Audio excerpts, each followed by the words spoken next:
Bom dia para quem é de bom dia, boa tarde para quem é de boa tarde, boa noite para quem é de boa noite. Como que vocês estão? Estão bem? Estão vivos? Estão com saudades? Bom, hoje a nossa formação vai começar e eu estou muito feliz em fazer essa formação com vocês, porque justamente ela vem falar de algo da minha área, então eu me sinto muito à vontade para falar sobre isso, que é a semiótica, mas uma semiótica sem muito blá blá blá, uma semiótica para você usar na sala de aula. Antes de começar a formação, em primeiro lugar, eu preciso dar um recado, gente, e é um recado sério. Dona Sede, como assim? Como assim? A senhora travou na semana mais importante de fechamentos. Depois a senhora veio e esticou em 1 mês o nosso prazo e pediu apenas desculpas por problemas técnicos. Se eu tenho problema técnico e não cumpro meus horários, ou não cumpro os meus dias, ou não cumpro uma data para entregar nota, eu sou penalizada. Fica a dica, dona Sede. Bonito não tá, não. Ficou bem feio, aliás. Mas enfim, é isso, desabafo feito do dia, porque, né, afinal, semana passada quase infartamos, né, gente? E é uma coisa, eles cobram, e quando a gente resolve, né, abraçar tudo, não é nem quando a gente resolve, fomos obrigados, né? Toda essa tecnologia, ela tem falhas, então fica complicado, e eu entendo, e eu sei o nervoso que vocês passaram, porque eu também passei aqui fazendo algumas coisas na escola, né, porque precisava da sede, essa ansiedade, pré-conselho, e agora aí para mais 1 mês. Mas não tem problema. Hoje nós estamos aqui para falar em semiótica. Melissa, por que semiótica? Por que semiótica neste momento? Bom, gente, eu tenho uma notícia para vocês.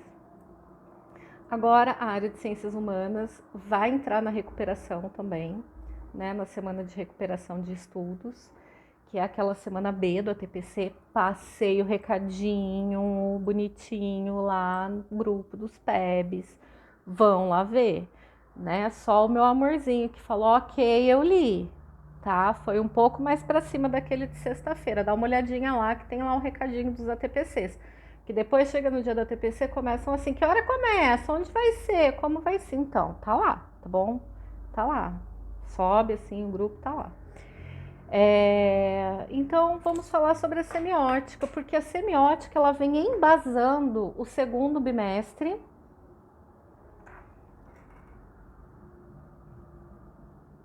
Meu Deus, aí o negócio falha.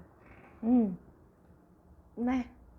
Aí vem um recado desse tamanho, falando que sistema, gente. Vamos nos recompor. Então aí veio no segundo bimestre todinho, né? Tanto em português quanto em matemática, vocês vão ver isso em ciências humanas também. Português eu falo linguagens como um todo, tá? Então veio para todo mundo. Análise semiótica e ensinar isso para os alunos, né? Até a semiótica agora, gente, ela já está prevista no nosso currículo paulista, lá na página 120, 121, que fala assim, ó. No currículo paulista, quando se discute o planejamento para o ensino, a análise linguística e semiótica é compreendida como eixo que favorece as práticas de leitura e escrita de diferentes gêneros. Então, como a linguagem ela perpassa todos os componentes curriculares, é claro que nós utilizaremos a semiótica em todos os componentes curriculares. Meu Deus, Melissa, como que eu vou fazer isso? Calma, é fácil e nós iremos treinar bastante, o que vai deixar ainda mais fácil para vocês. Veja bem, quando a gente fala em semiótica, o que a gente está falando? Eu estou falando do signo, do significado do signo e da representação desse signo. Parece confuso. Mas, na verdade, a semiótica é mais um processo intuitivo do que prático, né? Então, é mais fácil eu compreender como um processo inconsciente do que como uma teoria verdadeiramente dita. Né? Então nós começamos aí os rumos da semiótica, por quê? Né? Melissa, pelo amor de Deus, por que nós começamos a ver a semiótica? Por que não deixamos a livre interpretação? Porque um dia os estudiosos das línguas, né, de linguagens, da linguística, eles acharam que realmente, quando você traduz alguma coisa numa tradução livre, tradução não, no entendimento, né, no livre entendimento, uma coisa muito fica engessado aquilo. Por quê? Porque eu entendo uma coisa, você entende outra, a gente aí lembra, né, que da frase, né, que a gente estuda bastante para o concurso, que é todo ponto de vista é a vista de um ponto, né, e eu consigo enxergar a partir de onde meus pés pisam. Então, se a gente deixar só a livre interpretação, é uma coisa muito geral. Então, não há o certo ou errado na interpretação de um texto.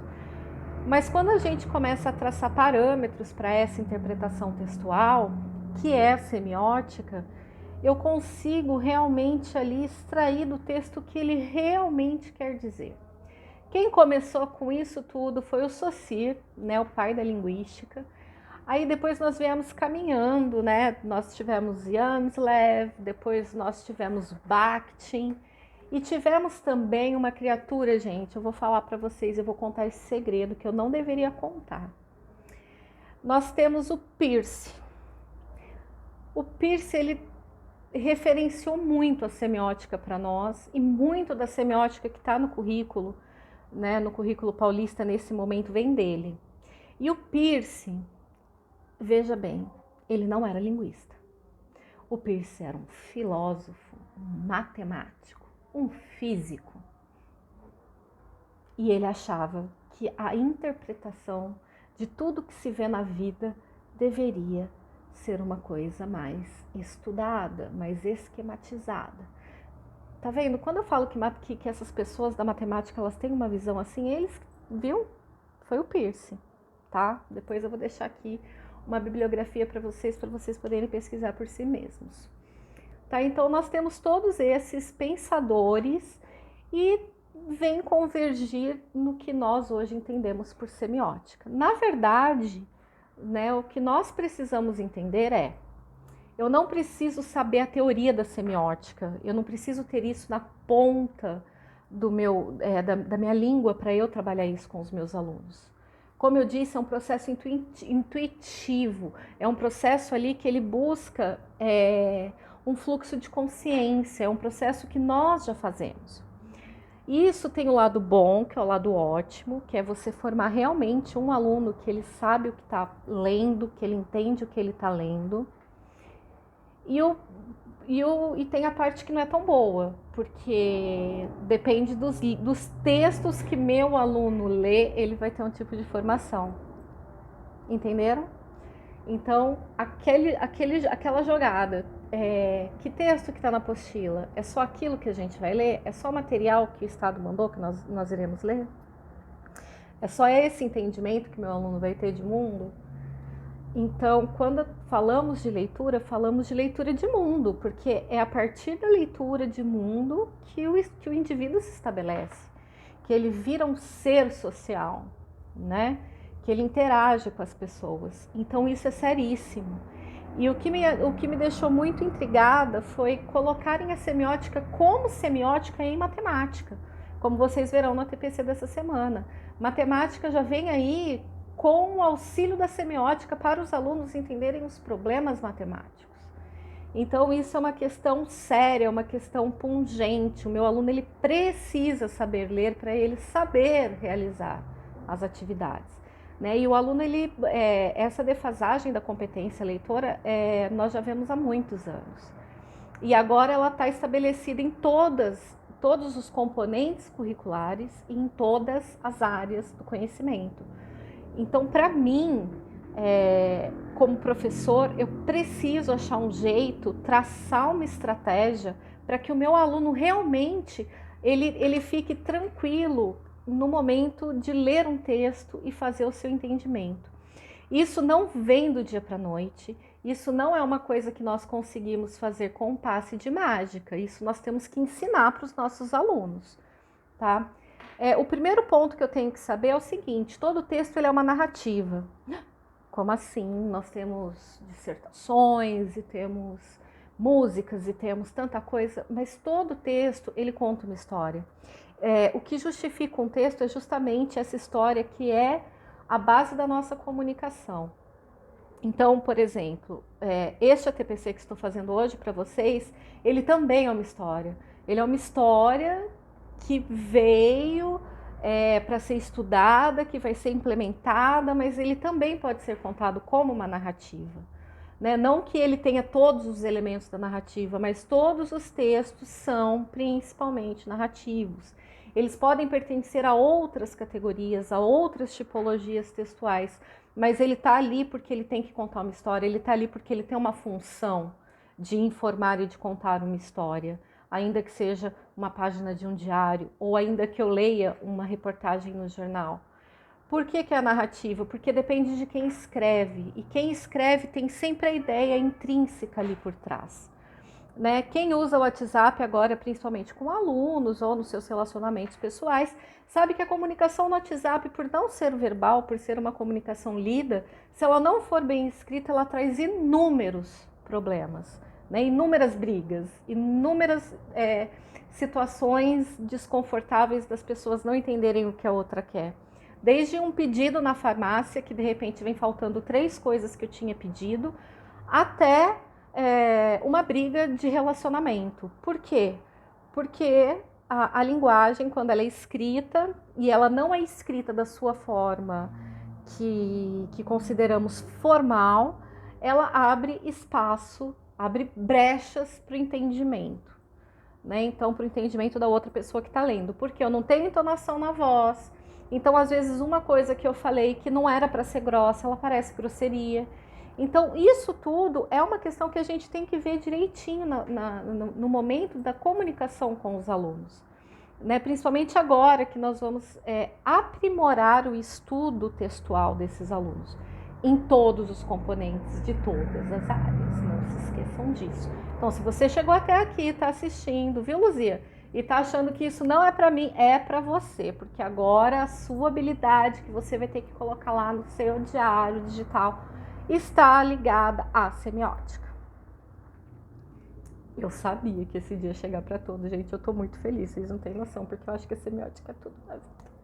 Por quê? Porque o mundo precisa entender. O mundo precisa aprender a ler o mundo, entendem? Então, para mim, assim, me deixa muito animada, de verdade. Eu escolhi uma música para fazer um exercício com vocês, para vocês verem na prática o que é a semiótica. Eu queria saber editar esse vídeo para colocar os trechinhos da música e não sei o que, mas eu vou deixar a letra dela aqui, ó, na descrição do vídeo, para você acompanhar comigo. E se você quiser soltar o som aí em algum aplicativo, solte, porque é uma música bem bonitinha, vocês conhecem ela com certeza, já devem ter ouvido por alguma rádio. Eu escolhi a música Anjos, para quem tem fé do Rapa, por motivos de fala de fé. Então, pensei numa música de protesto? Com certeza. Pensei numa música bem interessante em vários contextos? Com certeza. Pensei em vários tipos de texto, na verdade, mas eu peguei uma música que é um tipo de texto poético, não deixa de ser um tipo de texto poético, e que tem uma linguagem bem acessível até para os nossos alunos. É um exercício que, inclusive, vocês podem fazer com os alunos, já que vocês vão ter que fazer vários exercícios de interpretação textual com eles, tá bom? Então, vamos começar. A música é Anjos, para quem tem fé. Então, o Falcão ali, que essa música é do Rapa, né? O eu lírico ali começa chamando a Deus em inglês, né? Oh Lord. E ele fala isso várias vezes. Por que ele começa a chamar em inglês? Porque em inglês eu também entendo que oh Lord é Deus. Então ele já começa a estabelecer um vínculo com o ouvinte dessa música nesse momento. Você já pode inferir que, primeiro, eu li o nome da música, Anjos, entre parênteses, para quem tem fé. E se eu começo a música fazendo praticamente um mantra chamando Oh Lord, então eu posso ter uma ideia do que essa música vai trazer para mim, do que a letra dessa música vai trazer para mim. O que você acha que a letra dessa música vai trazer para você? Exatamente. Vamos ver qual foi o percurso narrativo que esse eu lírico utilizou, né? Eu poderia falar como autor da música, mas eu prefiro utilizar eu lírico porque é realmente um texto, a música é realmente um texto poético, né? Então vamos ler de forma poética. Então ele começa assim: em algum lugar para relaxar, eu vou pedir para os anjos cantarem por mim. Quando eu falo que eu vou para algum lugar para relaxar, bom, gente, os alunos vocês já imaginam o que eles pensam, né? Mas não. É aquele momento de introspecção que favorece a oração, que favorece a reza, que favorece a meditação, né? E ele ainda dá a chance, ele já fala que ele vai relaxar e que ele vai pedir para os anjos cantarem por ele. Então, quer dizer, se ali na estrofe de cima eu já estou sabendo que ele vai falar de Deus e eu já estou sabendo que a música chama anjos, então eu já sei que ali ele vai pedir para os anjos cantarem por ele. Então essa música eu posso enxergá-la a partir deste momento como que, gente, como uma oração, né? Como uma oração. Por quê? Porque se eu vou num lugar para relaxar, pedir para os anjos cantarem por mim, eu já estou tendo ali uma súplica, né? E ele explica e ele continua no verso seguinte: para quem tem fé, a vida nunca tem fim. Não tem fim, é. Então aí eu começo uma reflexão seguinte: para quem tem fé, a vida nunca tem fim. Eu posso estar pensando em qual dos caminhos, né, que nós temos hoje de filosofias religiosas que ele vai seguir, porque aqui ele não utilizou nenhum termo, ele não utilizou reza, ele não utilizou meditação, ele não utilizou oração, ele falou que vai pedir para os anjos cantarem por ele, né? E ele vem falando que para quem tem fé, a vida nunca tem fim. Ele não falou, olha, para quem tem uma fé católica, a vida nunca tem fim, para quem tem uma fé evangélica, a vida nunca tem fim, para quem tem uma fé espiritualista, a vida nunca tem fim. Por que ele não disse isso? Porque se pararmos para refletir, todas as religiões elas convergem num ponto. Há uma esperança. Nenhuma religião ela estabelece a morte como certa e para sempre, né? Se você tem aí a filosofia católica, que desculpem chamar de filosofia, mas só falando das vertentes religiosas mesmo, tá bom? Você tem aí o céu e o inferno. Se você fala do espiritualismo, você tem reencarnação. Algumas religiões orientais, reencarnação. Se você tem uma fé mais voltada para o cunho evangélico, você tem o quê? Você tem um arrebatamento, você tem uma ressurreição dos mortos, você tem locais que essas pessoas que se foram ficam, desculpem, é que eu fico nervosa de gravar vídeo, gente.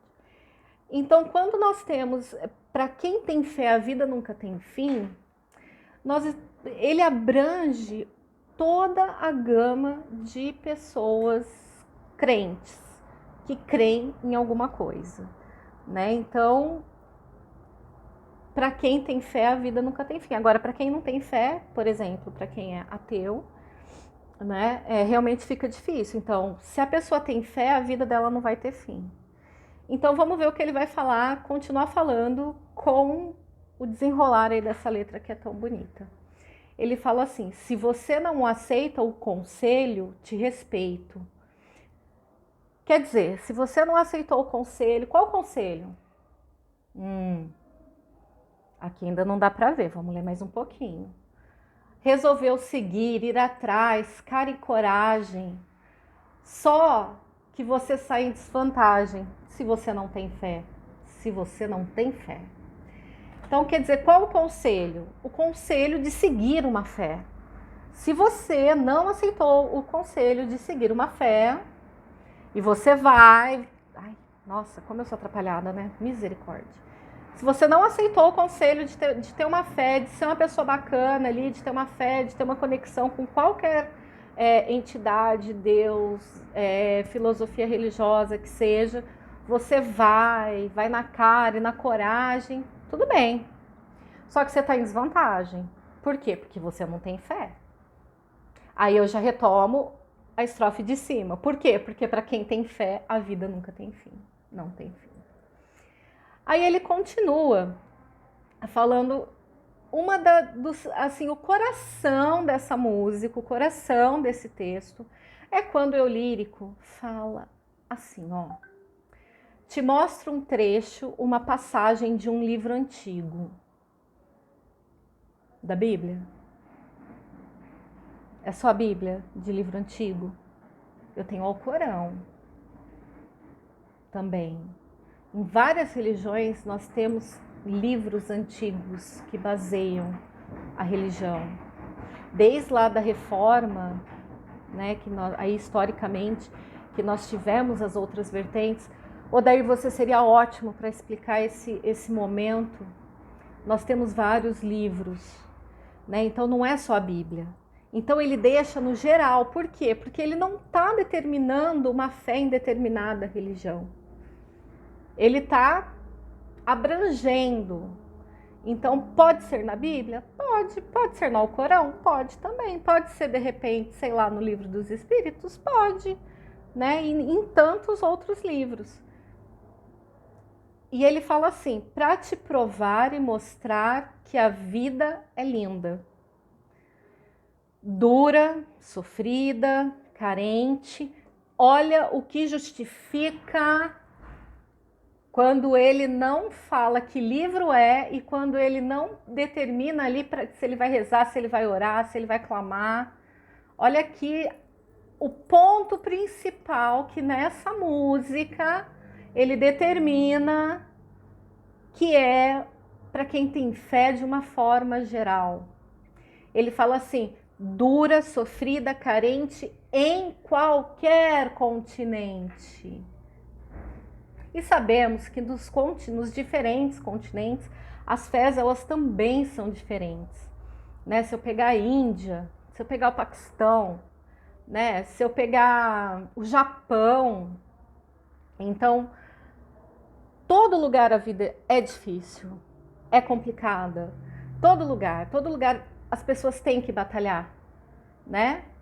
Aí ele completa, mas boa de se viver em qualquer lugar, né? Então, aí eu tenho a prova escrita de que o eu lírico, ele não está falando de uma fé em especial. E ele também não está falando de uma religião em especial. Neste momento, eu sei que ele está falando para todas as pessoas. Que a fé que ele diz aqui é uma fé abrangente, é uma fé que diz respeito a todos os humanos, né? E ele fala assim, ó, volte a brilhar. Essa parte que ele faz, essa súplica, porque isso é uma súplica, ele fala, volte a brilhar, volte a brilhar. O que é isso, volte a brilhar? Quando perdemos a fé, gente, se você é ateu, tudo bem. Você não tem fé, então você brilha sempre ou você não brilha nunca. Porque as pessoas são assim, ou você brilha de vez em quando, enfim. Não estamos tratando de ateísmo aqui, estamos tratando de pessoas crédulas, de pessoas que têm fé, né? Então, uma pessoa que tem fé, quando ela perde a fé por qualquer motivo, seja ele por doença, ou por dificuldades da vida, ou porque a vida vai sendo tão difícil que de repente ela acha que ela foi esquecida por Deus, né? Por qualquer um que seja Deus que a pessoa acredite, ela perde o brilho. essa pessoa de fato perde o brilho, né? É uma pessoa que ela fica reticente, ela fica pensativa. Por que eu? Por que comigo? De novo Deus, né? E eu utilizo Deus aqui numa forma cristã, porque estamos num país de maioria cristã, né? Mas poderia dizer, porque eu, Alá, né? Porque eu. Então, ele faz uma súplica, volte a brilhar, volte a brilhar. Aí ele entra com algumas representações. Olha que importante isso. Um vinho, um pão e uma reza. Uma lua e um sol, sua vida, portas abertas. Aqui ele coloca, nós temos o simbolismo do vinho e do pão, gente, é sério, pesquisem. Não é só no catolicismo e no cristianismo, ou em quem acredita na Bíblia Sagrada, que fala que Jesus é o pão da vida e que o sangue representa, e que o vinho representa seu sangue. Muitas fés têm o pão, né, e o vinho como determinantes nos seus rituais litúrgicos, né? Então, assim, é muito interessante isso. Isso vem desde o paganismo, né? Que as pessoas falam, o paganismo não acredita em Deus. Não, o paganismo não acredita no Deus cristão, porque o que eles mais tinham eram deuses, e muitos deuses, né? Se eu pegar a mitologia nórdica, se eu pegar a mitologia africana, se eu pegar a mitologia grega, se eu pegar a mitologia romana, todos, eles tinham milhões de deuses. Então eles eram pessoas crédulas, né? E desde essa época, o vinho, o pão e outras comidas e outros elementos simbólicos são utilizados. Aí ele fala, uma lua e um sol, sua vida, portas abertas. Quer dizer, volte a brilhar, volte a ter fé, né?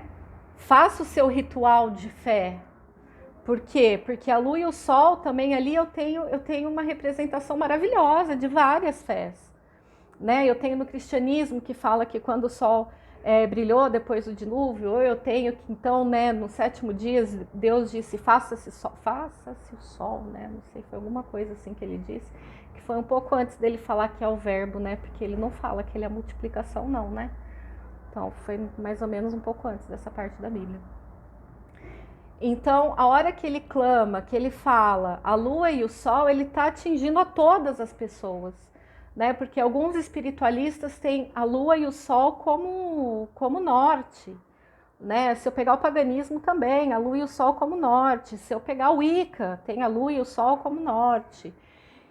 Então, quer dizer, são elementos que ele não se fecha numa única fé, mas que ele abrange. Então, é uma mensagem muito bonita, que é para você ter fé, que é para você brilhar, que é para você ser essa pessoa crédula, com fé, né? Então, aí depois ele continua em algum lugar para relaxar. Eu vou pedir para a vida, para os anjos cantarem por mim. Para quem tem fé, a vida nunca tem fim. E ele começa a falar assim: para você pode ser Deus, para você pode ser eu. Aí você escute a música e veja o que você entende que ele fala, né?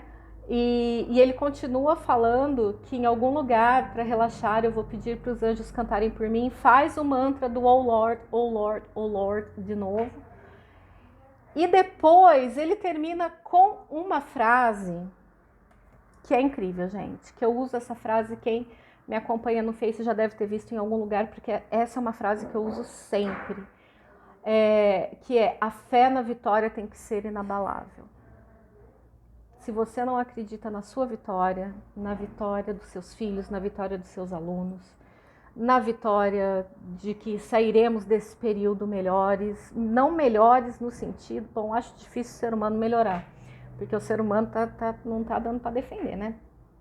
Mas melhores porque nos trouxe muita introspecção, nos trouxe muitas perguntas, né? Muitas e muitas perdas. Então, mas a nossa fé na vitória, ela tem que ser inabalável, né? A fé na vitória tem que ser inabalável. Então, se eu tenho fé num Deus, numa entidade, eu posso ter fé na vitória. É por isso que eu tenho que brilhar, porque quem brilha consegue ter fé na vitória. Entendem? Então, olha como os elementos textuais, as palavras, elas vão linkando e elas formam um todo que eu consigo interpretar esse texto. Então, a semiótica, gente, é nada mais que isso. Eu preciso ler o texto, contextualizar o texto, e a partir dos elementos que ele me dá, eu faço a análise dele. A semiótica é tão e somente isso. Por isso que é bonito, por isso que é lindo. É a parte mais exata que a gente tem na língua, gente, nas linguagens, tá? Por quê? Porque eu preciso provar que o autor, que o eu lírico, está falando aquilo. E como que eu provo isso? Eu provo isso pelo percurso das palavras que ele utilizou. Eu tenho que me basear no percurso dessas palavras. É por isso que um aluno, ao ser alfabetizado cientificamente, ele precisa aprender o caminho desse percurso nas ciências. Um aluno que vai ser, né, que geralmente eles não vêm para a gente, alfabetizado nas ciências humanas, eles precisam começar a achar esse percurso. Né? Um aluno em matemática, ele precisa, como eu leio esse problema, como eu acho o percurso desse problema. Então, esse aluno, quando ele descobre que esse problema conta uma história para ele, que aquilo é uma história que ele está aprendendo também a resolver em português, ou em inglês, ou em educação física, ele vai conseguir ser um aluno leitor também em matemática. E isso é muito legal, isso é muito interessante. Então, nós temos que realmente aprimorar o dom leitor. Eu falo dom porque, assim, quando você lê, entende o que você lê, isso é um dom. Né? Nós, professores, não temos muita dificuldade com isso. Por quê? Porque nós vamos nos lapidando no decorrer dos anos, né? É muita informação, é muita coisa para a gente aprender, é muito curso, né? Que nós estamos sempre caminhando aí para o nosso aprendizado. E aí? E como que fica? Então agora, gente, é aquela hora do nosso desdobramento, né? Então você vai assistir esse vídeo, né, no horário do seu ATPC, começando de amanhã. E eu vou desafiar você. Ai, se eu soubesse editar, eu ia colocar aquela música do Nego do Borel. Vou desafiar você então, assim. Nesse nível, a gravação de hoje, gente, de tanto que eu amo falar de semiótica. Não, mas agora é sério. O desafio. Gente, o desafio de vocês. Eu gostaria muito de que vocês se reunissem em grupos. Ai, tá online. Tá bom, gente. Faz uma chamada aí de WhatsApp, faz uma chamada de algum lugar. Escolham um texto. Viu, gente, das matemáticas, inclusive vocês, um problema, um texto. E façam esse percurso para mim. E me mandem filmado. Se vocês autorizarem, vem para o canal. Se vocês não autorizarem, eu olharei e ficarei morrendo de orgulho de vocês. Combinado? Posso fazer sozinho? Gente, claro que pode. Mas esse tipo de atividade é sempre mais legal fazer em grupo. E eu posso até estar junto, tá? Eu posso até estar junto com vocês. Se vocês quiserem fazer, por exemplo, amanhã, quarta e quinta, e a gente marca para aquele horário das 10 e pouquinho ali, né? Eu falando que vocês têm que ler e eu tenho que pegar aqui o negócio. Olha, até imprimir, viu, gente? Que aqui nós somos o quê? Organizados. Né, das 10h45, que é o desdobramento da pauta, a gente pode fazer nesse horário aí, das 10h45, tá? E que amanhã, que dia que é?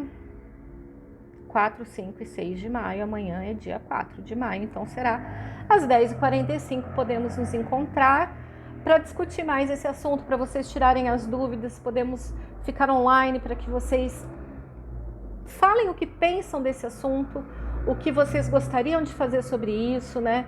Porque é um tema que vem com tudo, né? O segundo bimestre ele foi passado um pouquinho, não, né? Um mês para frente. Mas não tem problema, né? Sobreviveremos. Viu, dona Sede? Nós sobreviveremos. Tá? Porque a fé na vitória tem que ser inabalável. E a senhora tem sorte que nós, professores, somos pessoas crédulas. Somos os que acreditam. Believers. Então, e eu gostaria muito que vocês fizessem isso por área. E valendo a estrelinha de professor do mês, né? Que agora temos mais um mês. Mas embora o prazo tenha sido estendido, né, pela dona Sede, que nós temos aí? Nós temos todo um ler e aprender, não é ler e aprender, ai meu Deus. Né, nós temos todos um material aí bem bonito com as situações de aprendizagem, de recuperação e aprofundamento, e todo ele está baseado na semiótica. Quer saber mais como que eu interpreto um texto, como eu faço para achar esse perfil, de onde que eu começo, o que eu pego para analisar nesse texto? Gente, me chama. Precisando, eu gravo mais um vídeo, tá bom? Um beijo no coração de vocês, aguardo a resposta de vocês. Principalmente no grupo, viu, gente? Pode colocar nos comentários, pode dar like nesse vídeo, porque eu pago uma vergonha do caramba toda vez que eu tenho que fazer um vídeo. Eu fiz toda uma maquiagem, então esse esforço vale um like, vale a sua inscrição no canal, porque eu vi, professor, você é meu professor aqui da escola e você não se inscreveu neste canal. Deus tá vendo. Desse jeito fica difícil ser uma digital influencer pedagógica. E me perguntem, pode deixar aí nas perguntas aqui do vídeo, pode deixar no grupo, pode mandar no particular. O que não pode é ficar com dúvida, o que não pode é fingir que assistiu e não assistiu. Por quê? Porque vai ser cobrado. E vocês sabem que quem cobra não sou eu, né, gente? Vem aqueles papéis escrito cúmplice, aí vem aqueles questionários, enfim. Então, qualquer dúvida, qualquer sugestão de pauta, mande para mim, tá bom? Estou aqui no meu bate-local, Gilda está lá cada vez mais linda, olhando para nós, dando um toquinho de verde nesses nossos ATPCs. E que seja uma semana muito abençoada para todo mundo. Não perca a sua fé. Nós precisamos disso, viu? Precisamos disso. Precisamos de pessoas que acreditam. Um grande beijo. Até mais. Ai, o negócio não para. É um controle, sabe, gente? Assim, mas ele não tá parando. Eu acho que ele até deslogou. Então, assim, mas já acabou o TPC, viu? Agora é só um problema técnico. Eu vou aprendendo a editar esses vídeos. Me dá mais uns dias. Beijo.